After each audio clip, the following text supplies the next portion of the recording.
헌데 주께서 나에게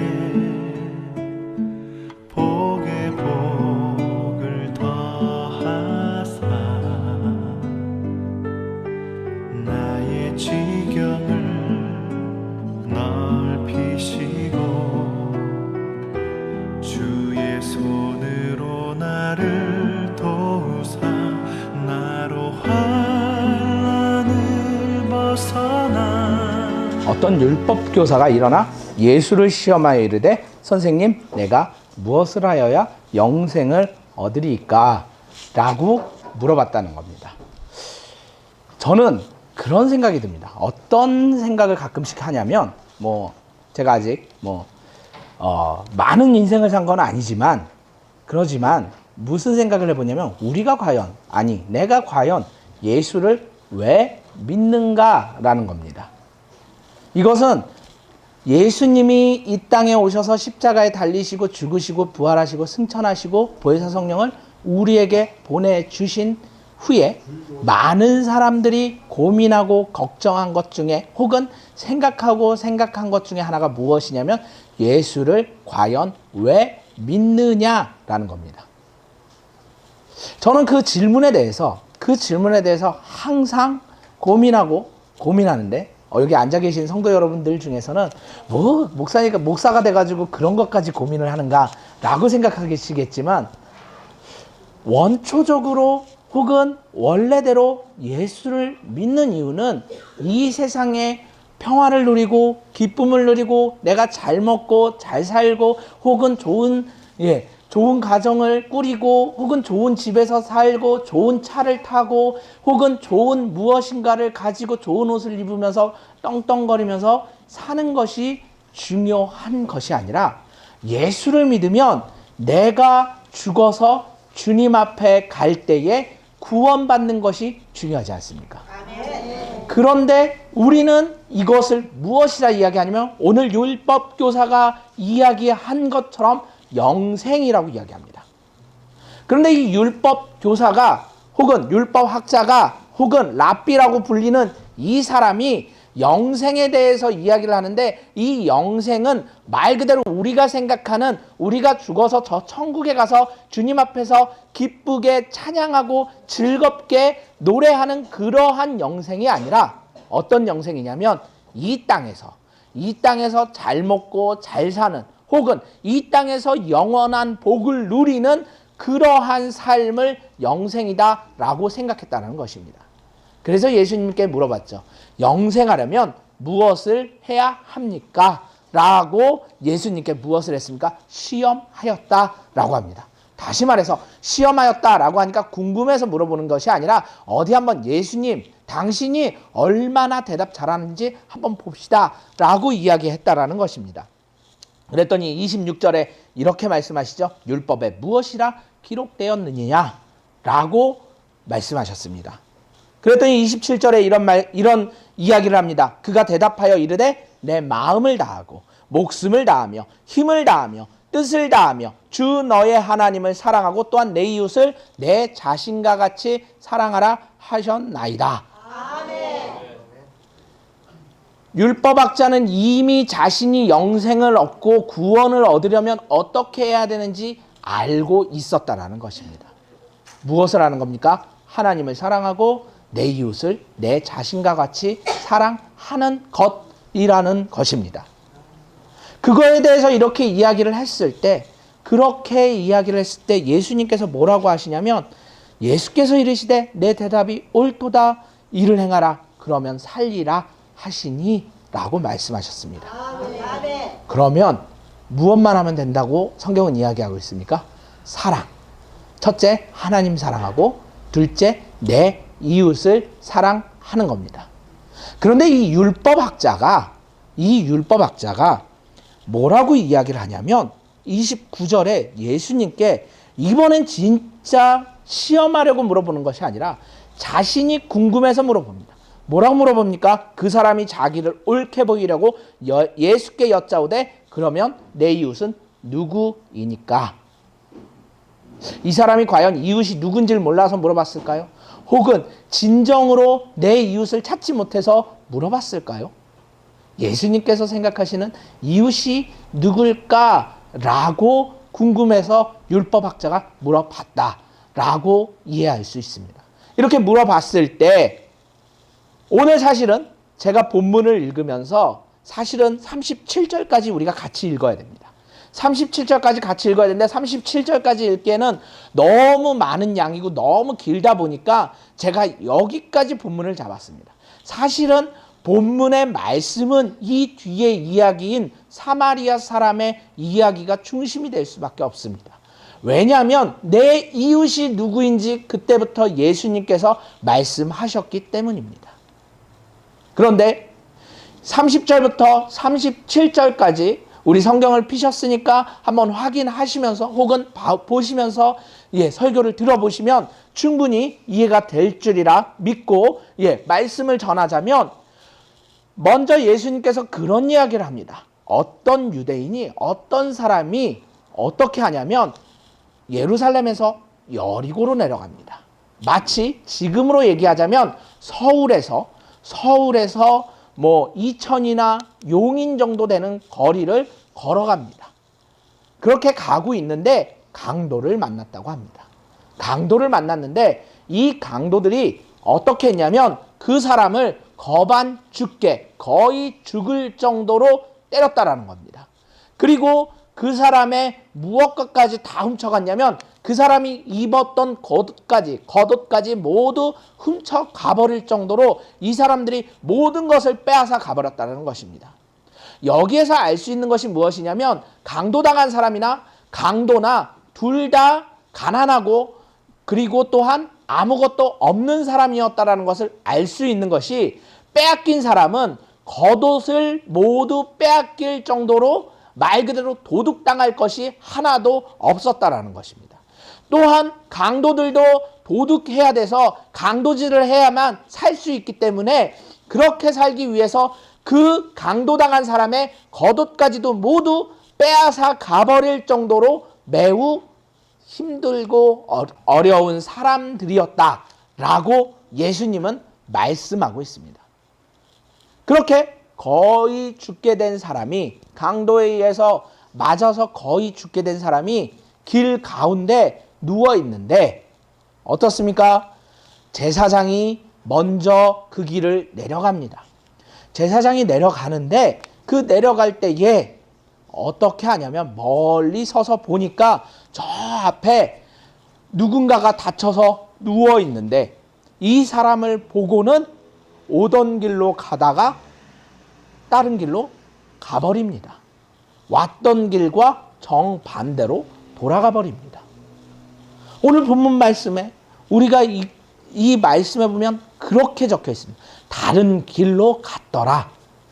말 그대로 그 환자를 향해서 불쌍한 마음을 가지고 혹은 불쌍한 생각을 가지고 내가 도와야지라고 생각하고 그에게 가까이 간 것이 아니라 그를 보는 순간 내가 저 사람을 돕지 말아야 되겠다라는 생각을 갖고 바로 다른 길로 가버렸다는 것입니다. 그리고 나서 레위인이 옵니다. 레위인이 오는데 레위인이 와서는 레위인은 그래도 조금 더 가까이 갑니다. 좀 더 가까이 가서 그를 보고 그를 도울 건지 말 건지 생각까지 한 후에 다른 길로 가버립니다. 그런데 우리가 잘 알고 있듯이 제사장과 레위인은 누구를 섬기고 무엇을 하는 사람입니까? 하나님을 섬기고 하나님의 성전에서 일하는 사람들입니다. 흔히 지금으로 이야기하자면 성직자 혹은 목회자 혹은 교회에서 봉사하시는 직분자 이렇게 표현할 수 있겠습니다. 그런데 그 제사장과 레위인은 말 그대로 그 사람을 보는 순간 자신의 도움을 적극적으로 주기보다는 자신의 그 도움을 줬을 때에 올 수 있는 피해를 먼저 생각한 것 같습니다. 대표적으로 제사장은 무엇을 하지 말아야 되냐면 피를 만지면 안 됩니다. 동물의 피든 사람의 피든 혹은 가족의 피든 누구의 피든 만지면 안 됩니다. 하지만 예외의 경우가 있는데 그 경우가 무엇이냐면 위급한 경우, 그럴 때는 도와줘도 된다라고 성경에선 이야기하고 있습니다. 그래서 어떠한 일이 있냐면 다윗이 배가 고팠을 때 아히멜렉이라는 제사장에게 빵을 주십시오 라고 이야기하니까 떡을 주십시오, 음식물을 주십시오 했을 때 그 아히멜렉이라는 제사장이 진설병이라고 해서 하나님 앞에 바치는 떡을 내어 드릴 때, 다시 말해서 다시 갖고 나오고 나서 그 식은 빵을 그에게 주었다. 그래서 자비를 베풀었다라고 이야기했다는 것입니다. 그렇게 자비를 베풀 수 있는 사람이 제사장이라는 것입니다. 아멘. 또한 레위인은 어떻습니까? 제사장을 더불어서 같이 하나님의 성전을 섬기는 사람입니다. 그 성전을 섬기고 또한 제사자를 돕고 제사를 돕고 또한 여러 가지 일들을 할 때에 그가 하나님을 알았다라는 것입니다. 제사장도 하나님을 알고 레위인도 하나님을 알았다라는 것입니다. 또한 제사장과 레위인이 무엇을 알았을까요? 오늘 27절에 이 말씀을 알았다라는 것입니다. 내 마음을 다하며 목숨을 다하며 힘을 다하며 뜻을 다하며 주 너의 하나님을 사랑하고 또 내 이웃을 내 몸과 같이 사랑하라. 유대인들이 생각하기에 내 이웃은 유대인들 자신의 민족이다라고 생각한답니다. 지금도 유대인 외에는 다른 이방인들, 이스라엘 백성 외에는 다른 사람들에게는 함부로 대해도 되기 때문에 이스라엘 사람들이 어떻게 합니까? 지금도 주위의 팔레스타인이나 기타 여러 국가에 대해서 악독하게 혹은 아주 입에 담을 수 없을 만큼 심하게 군사적으로 그렇게 포갑하는 이유는, 혹은 그렇게 압정을 하는 이유는 유대인들에게 혹은 이스라엘들에게 이웃은 그들 자신들이기 때문에 그렇습니다. 그런데 오늘 말씀에는 신기하게도 같은 유대인이 그렇게 다치고 같은 유대인이 죽기 직전까지 갔음에도 불구하고 제사장과 레위인이 도와주지 않았다라는 것입니다. 그렇다고 해서 제가 말씀드린 것처럼 오늘 말씀을 몰랐느냐? 그것도 아닙니다. 유대인들은 모세오경이 뭔지 잘 아시죠? 창세기, 출애굽기, 레위기, 민수기, 신명기의 말씀을 초등학교 졸업하기 전에 이미 다 외워버립니다. 그리고 나서 그 뒤에 다른 것들을 외우기도 하고 이렇게 하는데요. 그 뒤에 뭐 서신서가 아니라 시가서, 그래서 뭐 시편이라든지 그런 말씀을 외웁니다. 그리고 그들은 그 말씀을 잊지 않기 위해서 이 옷술에다가 청색끈을 길게 달아놓고 그것을 보면서 말씀을 외운다라는 것입니다. 그렇게 말씀을 항상 외우고 말씀을 항상 가까이 하는데, 그렇게 가까이 하는 사람들이 이 말씀을 몰랐을까요? 아닙니다. 말씀을 잘 알았습니다. 그런데 그들은 왜 그렇게 행동을 하지 못했을까라는 생각이 드는 가운데 있습니다. 그런데 그 다음에는 예수님이 무슨 얘기를 하냐면, 무슨 말씀을 하시냐면 사마리아 사람들의 이야기를 합니다. 사마리아 사람의 이야기를 합니다. 어떤 사마리아 사람이냐면 말 그대로 예루살렘과 여리고 사이를 왕래하는 사마리아 사람인 것처럼 말씀하십니다. 그렇게 왕래를 하는데 이 당시에 사마리아 사람들은 말 그대로 원수지간이었다고 합니다. 어느 정도로 원수지간이냐면 서로 상종하지 않았을 뿐만 아니라 서로 재수없다고, 말 그대로 재수없다고 지나다니면 소금 뿌리고, 우리도 그러죠. 재수없는 일 있으면 어떻습니까? 에이 재수없어 그러면서 소금 뿌리지 않습니까? 그렇게 소금 뿌리듯이 소금을 뿌리거나 혹은 그들이 가는 길마다 불로 일일이 다 지져서 그들의 걸음걸음을 저주했다고 합니다. 서로가. 사마리아 사람들과 유대인들은 사이가 더 안 좋았다고 합니다. 그런데 이 사마리아 사람은 그를 보자마자 레위인가 제사장이 한 것처럼 생각하고, 내가 저 사람이 유대 사람이니까 나랑 관계도 없고 저 사람은 나의 원수니까 내가 저 사람을 도울 가치와 필요도 없다라고 생각하고 그를 안 도운 것이 아니라 그를 보자마자 불쌍히 여겨서 그를 바로 응급처치를 하고 자신이 타던 낙타에 태워서 짐승에 태워서 바로 여관으로 갑니다. 지금은 여관이 말 그대로 잠자는 곳이지만 이 당시 여관은 병원도 역할을 하고 또한 잠자는 곳이기도 하고 또한 여러 가지 물품들도 살 수 있는 편의점과 같은 곳이었습니다.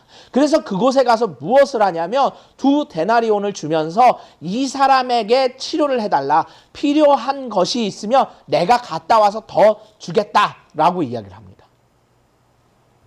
그러면서 너희도 그렇게 해라라고 얘기합니다. 근데 제가 여기까지 말씀을 딱 드리면 뭐 사마리아 사람이 뭐 대단해서요. 그렇게 말씀할 수 있겠습니다. 근데 왜 사마리아 사람이 대단하느냐? 앞에서 말씀드린 것처럼 유대인들과 적입니다.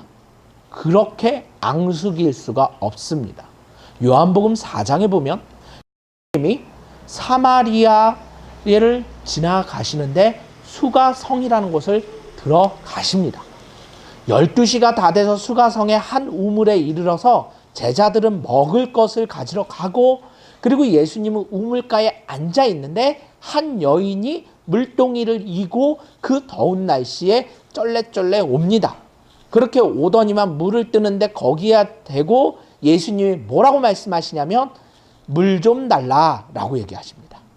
그랬더니 이 여인이 예 하고 준 것이 아니라 뭐라 이야기하냐면 예수님 보고 당신은 유대인인 것 같은데 유대 사람인 것 같은데 사마리아 사람인 나에게 왜 물을 달라 하십니까? 라고 합니다.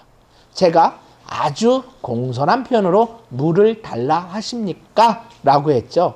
사실대로 혹은 뉘앙스를 넣어서 혹은 감정을 넣어서 다시금 표현을 하자면 유대인은 우리와 상관하지도 아니하고 우리와 아무런 관계도 없는데 유대인 당신은 왜 나한테 물 달라고 합니까? 왜 내가 당신에게 물을 줘야 됩니까? 이렇게 표현했을 것입니다. 아니 이거보다 더 심한 표현을 혹은 이거보다 더 경멸적으로 이야기했을지도 모릅니다. 그만큼 사마리아 사람과 유대인들의 사이가 매우 악하고 그 관계가 매우 좋지 않은 가운데 사마리아 사람이 유대인, 거반 죽게 된 유대인을 살려준 것이 얼마나 위대한 선행인지를 알 수 있을 것입니다. 아멘. 두 번째로 그가 2데나리온을 줬다라고 합니다. 우리가 2데나리온 그러니까 무슨 돈인지 어떻게 합니까? 뭐 줬나 보다 이렇게 생각하시죠. 제가 조금 다른 얘기를 하자면 돈대에서 얘기가 나와서 좀 다른 얘기를 하자면 제가 얼마 전에 이렇게 오키나와라는 곳을 일본의 오키나와라는 곳을 갔는데 거기에서 이렇게 돈을 이제 써야 되니까 돈을 바꾸지 않습니까? 돈을 바꾸는데 우리나라 돈 이렇게 얼마를 환전해서 갔습니다. 가서 이렇게 물건을 사는데 동전을 주더라고요. 뭐라고 써 있냐면 동그랗게 써서 100이라고 써 있더라고요. 그러면 얼마죠? 100엔이죠. 예. 근데 우리나라 100원하고 똑같이, 그러니까 무게는 다른데 우리나라 100원하고 똑같이 생겼어요. 그러면 저는 뭐라고 생각할까요? 그 100엔을 가지고 얼마라고 생각할까요? 100원이라고 생각하겠죠. 그러니까 한국 사람들이 일본 가서 돈을 많이 쓰는 이유는 그렇게 100원 같아 갖고 막 쓴다는 거예요. 아, 막 쓰다 보니까 나중에 돈을 많이 쓴다. 근데 그 100엔이 우리나라 돈으로 얼마냐면 곱하기 10만 하면 됩니다. 그러면 얼마일까요? 결국에 100엔은 1,000원이지 않습니까? 그러면 내가 그 동전 하나 쓰는 게 아깝다라고 안 아깝다라고 쓰면 많이 쓰는 거고 말 그대로 아 이것도 1,000원이구나 혹은 내가 조심조심 써야 되겠구나 라고 하면 어떻게 될까요? 아껴 쓰게 된다는 것입니다. 그만큼 화폐의 개념이 명확하게 자리 잡혀야 아 이렇게 하는 거구나 라는 것을 여행 가서 알게 됐습니다. 그러니까 얼마나 식견이 좁고 얼마나 경험이 좁았습니까? 그러듯이 우리가 그냥 제가 2데나리온이라고 얘기하면 그냥 뭐 동전 2개 줬나 보다 이렇게 생각하시겠지만 2데나리온 중에 한 데나리온은 하루 일당이라고 이야기를 합니다. 하루 일당. 지금 일당이 얼마일까요? 그냥 아무런 기술 없는 잡부가 받는 일당이 얼마일까요? 아무리 많이 받는다 해도 5만 원 이상 뭐 받기가 힘들 것입니다. 그러면 5만 원이다 라고 생각하고 혹은 최저시급이라고 생각해서 하루 딱 했던 일, 그 일을 해봐야 뭐 5만 원 내외일 건데 그렇게 했을 때 두 데나리온은 10만 원 정도에 되는 돈이다 라고 할 수 있겠습니다. 아무것도 모르는 사람, 아무런 관계도 없는 사람, 아무런 나랑 뭐 그런 뭐 연관도 없을 뿐더러 원수라고 생각하는 그 사람에게 내가 10만 원을 사용하실 수 있는 분 혹시 여기 계십니까? 내가 저 사람이 너무 미운데, 내가 저 사람이 너무 싫은데, 혹은 내가 저 사람을 도와줘 봐야 아무런 영향력 혹은 그 도움에 대한 감사함의 표현도 받을 수 없는데 그 돈을 사용하실 수 있는 분 혹시 여기 계십니까? 저한테도 그렇게 물어본다면 저도 그렇게 하기가 힘들 것입니다. 왜 그렇습니까? 그 10만 원을 그 사람에게 준다라는 것은 말 그대로 걷어들일 수도 없는, 혹은 내가 다시금 받을 수 없는 돈이기 때문에, 혹은 그 사람을 통하여 내가 얻을 수 있는 이익 자체가 없기 때문에 그 돈을 줄 수도 없을 뿐만 아니라 거기에 투자할 가치도 없다라는 것입니다. 그런데 이 사마리아 사람은 그 돈을 그대로 그 유대인에게 줬다라는 것입니다. 아니, 여관의 비용을 지원하긴 했지만 결국엔 그 유대인에게 줬다라는 것입니다. 두 번째로 두 데나리온은 어느 정도의 가치를 갖고 있냐면, 이 당시에 여관의 두 데나리온을 주면 무려 62주를 먹고 살고 편안하게 살 수 있었다라는 것입니다. 62주면 한 달, 죄송합니다. 1년이 몇 주입니까? 1년이 52주입니다. 1년이 52주. 그러면 1년하고도 몇 주를 더 살 수 있습니까? 1년하고도 무려 10주를 더 살 수 있는. 무려 한 달하고, 1년하고도 2달 이상을 살 수 있는 돈을 그 아무런 연고도 없고, 나랑 관계도 없고, 혹은 나에게 이 사람이 감사하다고 이야기할지, 혹은 이 사람이 나에게 찾아와서 그 돈을 갚을지도 모르는 사람에게 두 데나리온을 과감하게 줬다라는 것입니다. 야, 얼마나 대단한 일입니까? 제가요, 예전에 전철을 타고 가는데, 전철 타고 가면 요즘엔 그런 분들이 많이 줄었더라고요. 저는 제일 좀 이해가 안 되는 것 중에 하나가, 그러지 않습니까? 이렇게 눈이 안 보이시는 것처럼 선글라스 끼고, 그 다음에 그 장애인 그 맹인용 그 지팡이를 두들기면서, 그러면서 꼭 뭘 들고 다닙니까? 찬송. 왜 그 찬불가나 혹은 이슬람 경전이나 혹은 기타 여러 가지 종교적인 것이 있을 텐데 그걸 안 틀고 왜 꼭 찬송일까요? 왜 찬송일까요? 참 저는 그게 이해가 안 됐습니다. 그런데 이해가 어디에서 됐냐면, 그 돈 주시는 분이 누굴까요?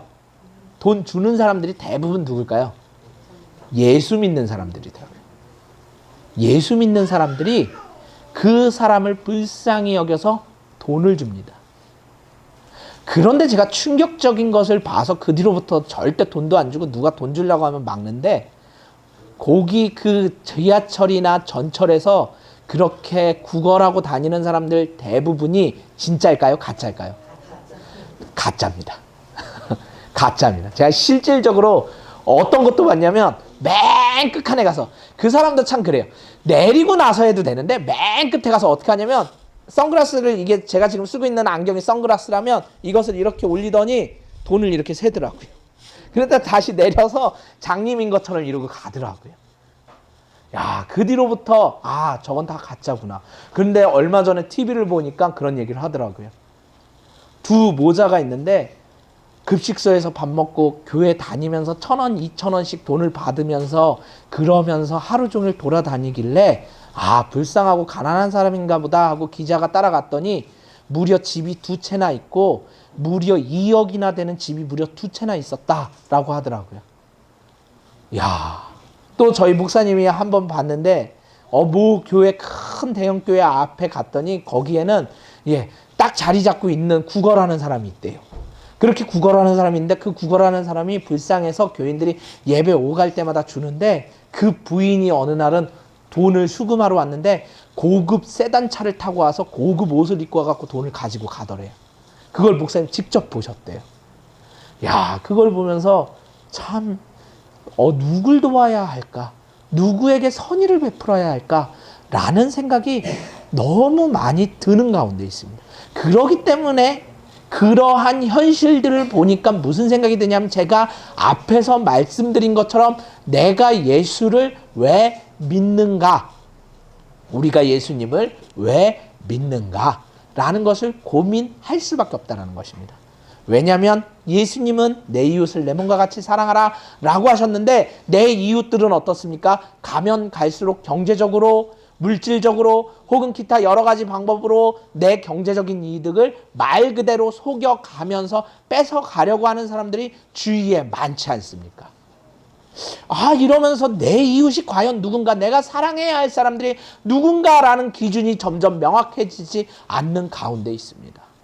그러는 가운데 말씀을 보는데 내 이웃이 누구인지를 명확하게 알게 하시더라고요. 내 이웃이 누굴까요? 내 이웃이 누굴까요? 항상 말씀드리지만 내 이웃은 나를 제외한 나와 관계 맺고 있는 사람들이라는 것입니다.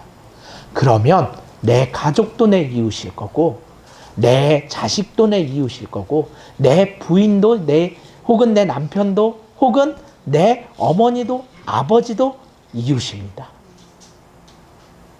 제가 많은 사람들을 만나는 가운데 혹은 저도 역시 가정생활을 하는 데 있어서 가장 힘든 관계가 누구냐면 가장 힘든 관계가 친구 사귀거나 아니면 아예 생판 모르는 사람 사귀는 것은 제일 쉽더라고요. 누가 어려울까요? 누구랑 친해지는 게 어려운지 아십니까? 저희 아버지? 저희 어머니? 내 동생? 저는 동생이 없지만 내 가족 혹은 내 친척 나랑 피를 나눈 사람들과 친해지는 것 혹은 사랑하는 게 매우 어렵더라고요. 왜 그렇습니까? 그 사람들과 함께 생활하면서 그 사람들의 세세한 것들을 보면서 용서할 수 없는 것들이 하나 둘씩 나오기 때문에 그래서 부끄러운 얘기지만 저도 모학교에 와서 이 교회에 와서 이 교회를 섬기겠다라고 할 때부터 목사님과 사모님과 저희 아시는 분 대부분 아시겠지만 저희 목사님이 아버지시지 않습니까? 근데 아버지와 한 3년간 싸운 것 같아요. 왜 싸울까요? 왜 싸울까요? 서로 맞지 않는다는 이유로 엄청 싸운 것 같습니다. 말 그대로 우리는 싸운다는 표현을 안 쓰고 뭐라고 쓰냐면요, 거품 문다라고 합니다. 그래서 목소리가 조금 커지면 또 저의 거품 문다 이렇게 얘기를 하는데요. 그렇게 가족 간의 관계를 맺고 또한 살아가는 게 너무 힘들더라고요. 제가 어떤 일이 있었냐면요. 어떤 그 휴대폰 하시는, 제가 휴대폰이 고장이 나서 갑작스럽게 이렇게 바꿔야 할 일이 있어서 상담을 좀 받았는데, 상담을 받을 때에 아시는 분이 핸드폰을 이렇게 도와주셔갖고 이렇게 하고 있는데, 그분이 뭐라 그러냐면 핸드폰 딜러나 중고차 딜러의 공통점이 무엇인지 아냐고 물어보시더라고요. 무엇일까요? 네. 핸드폰 딜러와 그리고 핸드폰 판매랑 그리고 자동차 딜러의 공통점은 하나인데 가족도 속인대요. 싸다라고 하면서 가족에게 더 사기를 친대요. 왜 그럴까요? 잘 아니까. 그리고 그 사람 믿으니까. 그러니까 더 속여버린다고 하더라고요. 그걸 들으면서 무슨 생각을 했냐면, 그래서 저래서 참 저 사람들은 나쁜 사람들이야 라고 한 것이 아니라, 우리의 이웃이 말 그대로 내가 집 밖에 나가서 관계 맺는 사람들이 아니라, 혹은 내가 내 직장에 나가서 관계 맺는 사람들이 내 이웃인 건 맞지만 그들이 내가 더욱더 사랑해야 할 대상들이 아니라, 내가 더욱더 사랑해야 할 대상은 내 가정 안에 있는 이웃이라는 것입니다. 아멘. 내 가정 안에 있는 이웃이 나랑 같은 유대인일 수도 있고 아니면 다른 사마리아인일 수도 있습니다. 무슨 의미인지 아시겠죠? 나랑 똑같이 같은 한 집에서 살면서 그 집 속에서 살거나 같은 밥을 먹으면서도 나랑 마음이 맞아서 서로 사랑하며 살 수도 있지만, 반대로 사마리아 사람과 유대인의 사람처럼, 아니 물과 기름의 사이처럼 서로 나눠져서 앙숙처럼 지낼 수 있다라는 것입니다. 그렇게 할 때에 예수님께서 물어보십니다. 내 이웃이 누구냐? 그때에 이 말씀이 적용돼야 될 것입니다. 내 이웃은 내가 사랑할 수 없는 사람이 내 이웃이라는 것입니다. 말 그대로 지하철이나 혹은 지하철역이나 혹은 버스에서 뭐 오늘도 수고하십니다라고 하면서 도와주십시오 하고 찬송가를 트는, 혹은 찬송가를 틀면서 구걸하는 그 사람들이 불쌍한 내 이웃이 아니라 나에게 오늘도 사랑을 받고자 혹은 나에게 관심을 받고자 비록 내 생각과 내 마음에 들지 않도록 행동하는 내 가까운 내 가족이 내 사랑하는 이웃이라는 것입니다. 아멘. 우리 예수님께서 십자가에 달려 돌아가실 때에 오늘 여기 앉아 계신 성도 여러분들을 위하여 십자가에 달려 돌아가셨다라는 것은 익히 알고 계십니다. 하지만 내가 미워할 수밖에 없고 내가 사랑할 수가 없는 그 이웃을 위해서도 주님께서 십자가에 달려 죽으셨다라는 것입니다. 그도 사랑하시기 때문에 나에게 가족이라는 울타리를 만들어 주셨다라는 것입니다. 그러면 내가 주님의 사랑을 먼저 알았다면 그 주님의 사랑을 가지고 어떻게 해야 될까요? 그 사람을 사랑하되 뜨겁게 사랑해야 된다는 것입니다. 뜨겁게 사랑한다라고 하는 것은 무엇입니까? 뜨겁게 사랑한다라는 게 무엇일까요? 말 그대로 뜨거운 것은 무엇입니까? 무엇이든지 녹여버립니다. 용광로에 한번 들어가 보십시오. 어떻게 될까요? 용광로에 들어가면 어떻게 될까요? 예, 용광로에 들어가면 녹아버립니다. 뭐까지 녹을까요? 우리 인체에서 안 썩는 게 두 가지가 있는데 뭐가 안 썩습니까? 예, 뼈하고 머리카락입니다. 안 썩습니다. 용광로는 무엇도 녹여버린다고요? 뼈도 녹여버립니다. 우리가 사랑하려면 이렇게 사랑하라고 성경은 이야기하고 있습니다. 베드로전서 4장 5절에 뭐라고 합니까? 무엇이든지 뜨겁게 사랑할지니라. 사랑은 허다한 죄를 덮느니라. 아멘. 내 이웃이, 다시 말씀드려서 내가 사랑할 수 없는 내 이웃이 무슨 잘못을 하든 나에게 무슨 해를 끼치든 혹은 나에게 어떠한 일을 하든 나는 무엇만 하면 되겠습니까? 사랑하면 됩니다. 따뜻한 말 한마디만 던지면 됩니다. 제가 아까 그 말씀드렸죠? 제가 이곳에 와서 3년간 저희 목사님과 싸웠다고. 그렇게 싸울 때마다 사실 목사님이시기도 하고 아버지시기도 하고, 그러니까 다시 말씀드려서 교회 담임 목사님이시죠? 또한 무엇입니까? 부모님이시죠? 그러니까 저는 무엇을 해야 됩니까? 성경을 알고 있는 사람이라면, 성경을 알고 있고 말씀을 아는 사람이라면 순종해야 됩니다. 그죠? 근데 뭐 했다고요? 싸웠다고 했죠. 왜 싸웠을까요? 왜 싸웠을까요? 그 알량한 자존심 때문에. 그런데 어느 순간부터 그게 아니구나. 하나님이 만드신 그 창조의 질서에 들어가고 하나님 말씀에 순종하고 내가 말씀을 알고 말씀을 아는 목사라면 이 말씀에 순종해야 되겠구나 라는 생각이 번떡 뛰어서 지금은 최대한 순종하려고 노력하고 있는데요. 지금도 노력하고 있는데요. 그러한 생각이 왜 들었냐면 우리 목사님이 만약에 우리 목사님이 저에게 그렇게 한다고 해서 같이 화내시고 성질 내시고 짜증 내시고 또한 사랑 안 해주시고 따뜻한 말 한마디 안 해주시고 그래 너도 너고 나도 나니까 한번 같이 붙어보자, 누가 이기는가 한번 싸워보자 하고 만약에 같이 싸웠다면 이러한 일이 없었을 것입니다. 하지만 사랑으로 품어주시니까 생각이 바뀌더라고요. 아멘. 생각이 바뀌고 행동이 바뀌더라고요. 아멘. 야, 그걸 보면서 무슨 생각이 들었냐면 내 이웃은 말 그대로 나랑 관계 맺는 사람들이긴 하지만 나랑 관계 맺는 사람들, 뭐 직장에서 관계 맺으실 수도 있고 혹은 내가 내 삶의 반경에서 이렇게 관계 맺는 사람일 수도 있지만 가장 큰 이웃은 내 가정 안에 있는 사람들이 가장 큰 이웃이구나. 아멘. 그래서 무슨 생각을 하게 됐냐면 내 가족을 더 사랑하자. 말 그대로 내가 내 가족을 사랑하지 못하고 내가 내 이웃을 사랑하지도 못하면서 어떻게 다른 사람을 사랑할 수 있겠습니까? 아멘.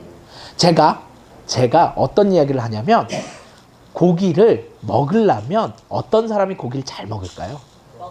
먹어본 사람이. 또 어떤 사람이 고기를 잘 구울까요? 고기를 구워본 사람이. 여기 앞에서 지금 같이 예배 드리시는 여기 김영주 권사님, 아들분이 고기를 잘 구워요. 한번 구워줘서 먹어봤는데 진짜 잘 구워요. 근데 알고 봤더니 고기 굽기도 좋아하고 먹기도 좋아한대요. 야, 그 말이 맞더라고요. 굽기 좋아하는 사람이 먹기도 좋아하지만 구워본 사람이 잘 굽고 먹어본 사람이 잘 먹습니다. 그러면 사랑은 어떨까요? 사랑 받아본 사람이 사랑을 할 줄 안다는 것입니다. 아멘. 그러면 내가 받은 사랑이 비록 적지만 내 가족을 위해서 그 사랑을 열심히 하시고 뜨겁게 한다면 그 사랑 받은 사람이 언젠가는 그 사랑을 받았기 때문에 나에게도 사랑을 주고 또한 누구에게도 줍니까? 다른 사람에게도 사랑을 준다는 것입니다. 지금 세상을 보십시오. 세상이 왜 이렇게 험악해진지 아십니까? 세상이 왜 이렇게 험악해지고 세상이 왜 이렇게 우리가 보기에 너무 무서워진지 아십니까? 추석 기간에 얼마나 많은 인사사고가 생겼는지 입에 담을 수 없을 만큼 무서워. 어제도 아파트에서 물이 나갖고 무려 사상자가 20명이 날 정도로 입에 담을 수 없을 만큼 무서운 사건들이 왜 일어나시는 줄 아십니까? 정치가 잘못돼서요? 경제가 잘못돼서요? 혹은 교회가 잘못돼서요? 혹은 기타 여러 가지들이 잘못돼서요? 아닙니다. 오늘 예수를 믿는 우리들이 사랑하지 않기 때문에 그렇습니다. 아멘. 누구를 사랑하지 않기 때문에요? 내 이웃을 사랑하지 않았기 때문입니다. 오늘 여기 앉아 계신 성도 여러분들께서는 오늘부터 내 이웃을 사랑하시기를 축원합니다. 내 이웃을 사랑한다 라고 하니까 멀리 있는 이웃이 아니라 당장 내 눈앞에 보이는 원수와 같은 내 이웃을 사랑하시기를 축원합니다.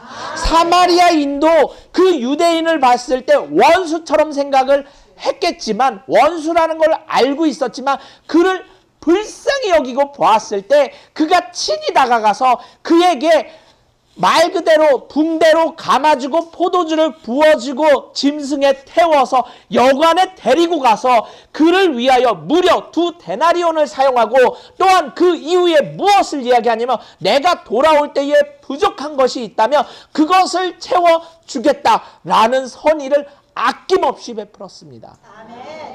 그는 어떤 사람입니까? 그는 정경, 말 그대로 우리가 알고 있는 이 성경을 모르고 어떤 성경을 아냐면 사마리아 사람들이 자신들이 아주 편리하게 생각하는 성경, 말 그대로 사마리아 성경, 이단 성경을 잘 알고 있는 사람이었습니다. 그런 사람이 말 그대로 성경을 잘 아는 사람들보다 더욱더 사랑을 베풀었다라고 성경은 이야기하고 있다라는 것입니다. 그러면 말씀을 아는 우리는 어떻게 해야 될까요? 말씀을 알고 예수를 믿는 우리는 어떻게 해야 될까요? 이 사람보다 더 뜨겁게 내 이웃을 사랑해야 되지 않겠습니까? 내 이웃을 더욱더 사랑하시기를 축원합니다. 말씀을 마무리하기 전에요. 한 가지 이야기를 하자면요. 그런 어떤 얘기를 들어봤냐면요. 제가 대학 다닐 때 어떤 교수님이 딱 들어오셔서 그 얘기를 합니다. 우리가 예수를 믿는 이유는 무엇 때문에 예수를 믿는다고요? 무엇을 받기 위해서요? 복이요? 구원. 예. 이미 우리는 구원을 받았지만 앞으로 내 생에 있을 삶에 대한 구원, 저 천국에 대한 소망이 있는 그 구원을 받기 위해서 또 예수를 믿고 있다는 겁니다. 그런데 그 예수를 믿어 구원을 얻기에는 예수 믿는 사람들보다는 여호와 증인이 구원받기가 더 빠를 것이다 라고 얘기를 하더라고요. 맞는 말입니까? 틀린 말입니까? 저도 틀렸다. 저 교수 수상하다. 저 교수는 이상한 사람이다. 어떻게 예수 믿는 우리보다 예수를 믿지 않는 여호와 증인이 어떻게 구원을 받는가? 근데 무슨 얘기를 하는지 아십니까? 그 뒤에 충격적인 얘기를 합니다. 우리는 예수를 믿는다 하면서 무엇으로 믿을까요? 입으로 믿는다는 겁니다. 그냥 입으로만 예수를 믿습니다 라고 한다는 겁니다. 근데 여호와 증인들은 입에서 내뱉은 말을 행동한다는 것입니다. 거기에서 한 대 맞은 것 같습니다. 우리 예수 믿는 자들은 어떻습니까? 내가 지금 예배 드리는 가운데, 설교 드리는 가운데 마음에 감동이 오시는 대로 행동하시기를 축원합니다. 내 이웃, 말 그대로 내가 사랑해야 할 대상이 지금 생각났다면, 혹은 생각이 나서 행동을 할까라고 생각이 들었다면 행동하시기를 축원합니다. 그렇게 행동할 때에 우리 주님께서 그 상황과 그 환경과 그 모든 것을 깨끗하게 치유해 주실 것입니다. 아울러 놀라운 복이 그곳에 임하실 것입니다. 구원이 그곳에 임하실 것입니다. 아니, 그 사람이 나를 해코지했다면, 아니 지금부터는 무엇을 합니까? 그 사람이 앞으로는 나를 위해서 친히 돕는 귀한 자가 될 것입니다. 동역자가 될 것입니다. 사랑하는 사람이 될 것입니다. 오늘부터 그 사람을 위하여 기도하시고 불쌍히 여기시고 사랑하시는 행동을 보이시는 귀한 성도님들 되시기를 축원합니다. 그래서 내 이웃을 사랑하라는 그 주님 말씀대로 내 이웃을 사랑하시고, 내 이웃을 사랑하실 때 뜨겁게 사랑하시고, 뜨겁게 사랑하실 때 더욱더 주님 만나시는 귀한 성도님들 되시기를 축원합니다. 이 시간에 주여 삼창하고 우리 기도하도록 하겠습니다.